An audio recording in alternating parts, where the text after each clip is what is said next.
The very last thing that we're learning about in algebra is factorising, and it might be for some the most challenging thing that we do, but for others it might be a really easy process if you follow the steps that are outlined. So factorising is really where we're identifying the factors that make a product, so the numbers that are multiplied together to make a product. And in the process of what we're doing, it's really about adding brackets back in to an expression. So it's the opposite of when we were expanding. So a factor can be defined as the number that we multiply with another number to get a product. So if we think about the product 6, we can get the number 6 by 1 times 6, and we can get the number 6 by 2 times 3. So our factors of 6 are 1, 2, 3, or 6. We could do the same for the number 12. We could get 12, the product 12, by 1 times 12. We could get it by 2 times 6, or we could get it by 3 times 4. So our factors of 12, the product 12, are 1, 12, 2, 6, 3, 4. When we're having a look, our highest common factor is the number that appears the highest in both numbers. So if we were to write these out, 1, 2, 3, and 6, 1, 2, 3, 4, 6, and 12. 1 appears in both, 2 appears in both, 3 appears in both, and 6 appears in both.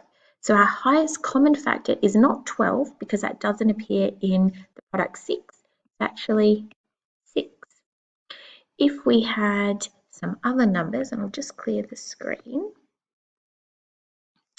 So say we had the number 15 and we had the number 40.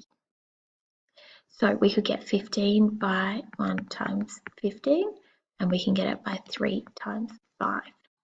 We can get the number 40 by 1 times 40, 10 times 4, 5 times 8.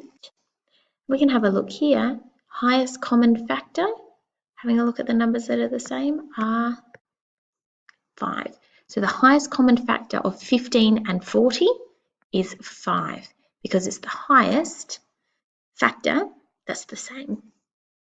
We can often also write it in short form because remember mathematicians are lazy as HCF.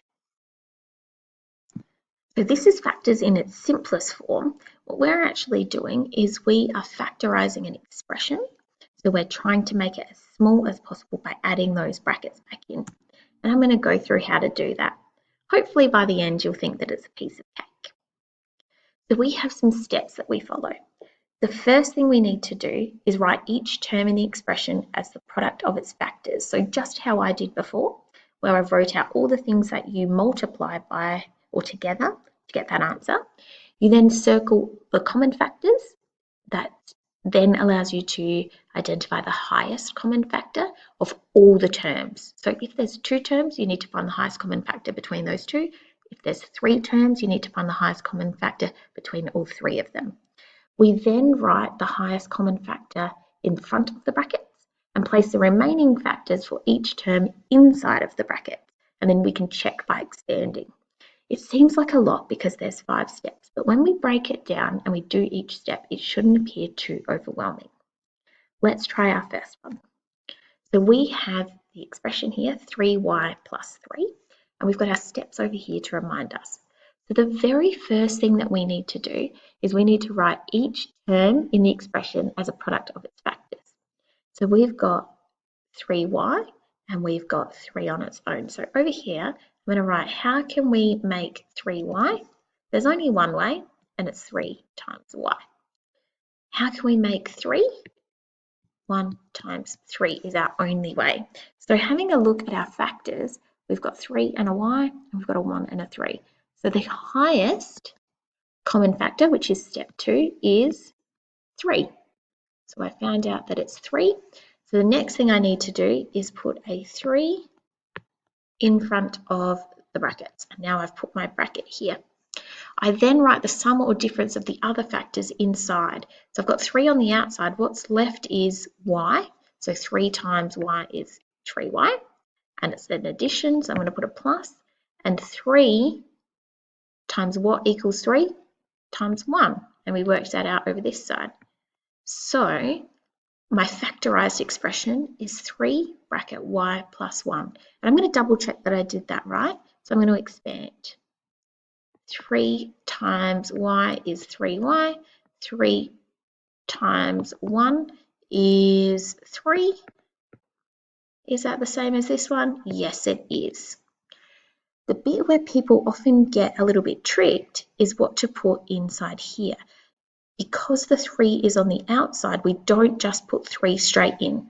We have to work out this number times by what equals this. And then that's what goes inside of our bracket. We're going to try another one. Here is our expression, 2y plus 6. The first thing I'm going to do is write out my factors of each term. And I've got 2 terms. So 2y, we can make that by 2 times y. 6 can be made by 1 times 6, 2 times 3. I'm going to have a look here, 2 and a y, 1, 6, 2, 3, 2 and 2. So on the outside of my bracket is going to be a 2, and what's left over is my y, so that goes inside the bracket, and it's an addition, so I'm going to put a plus, and 6, what makes a 6? 2 times 3. The benefit of writing it out like this is it tells you what's remaining. So that's actually what's going to pop down in here. So that's a little trick to remember. So 2 bracket y plus 3. Let's expand to double check. 2 times y is 2y. 2 times 3 is 6. Is that the same? Yes, it is. And I went through these steps, but I didn't mark them off. Let's try another one. 10a minus 12. So the first thing that I need to do is work out the factors. So I've got 10a. We can make that by 10 times a. And we can also make that by 2 times 5 times a. So what I've done now is I've broken down the 10, and I've identified that because 12 isn't multiplied by 10 to get that product. So I'm going to do 12 as well. So I can get 12 by 1 times 12, get that by 2 times 6, and get that by 3 times 4. So having a look over here, common factor is 2 and 2. So 2 then is going to go in front of the brackets or outside of the brackets. 2. What's left over? 5 times a. Remember, mathematicians are lazy, so they're going to put 5a. And then the last bit is a 6, and because it's a minus, minus 6. So by writing it out, I've actually got here what's going to go inside of the bracket, so I don't need to work it out. I'm going to check by expanding. 2 times 5a is 10a. 2 times minus 6 is minus 12. Are they the same? Yes, they are. Here's my lucky last one to go through. So I've got minus 15b and 10c. Now I'm going to run out of room to write my factors, so I'm actually going to put them over here and I'll write the rest of the expression down over here. First thing I need to do is I need to calculate the factors. So minus 15b can be written as minus 15 times b, could be minus 3 times 5 times b, could be minus 5 times 3 times b. Now I've just popped that one in there just in case I need to remember that.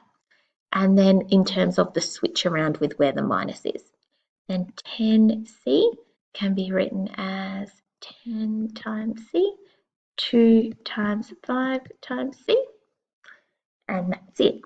So what I'm going to do next is work out the common factors to find the highest common factor.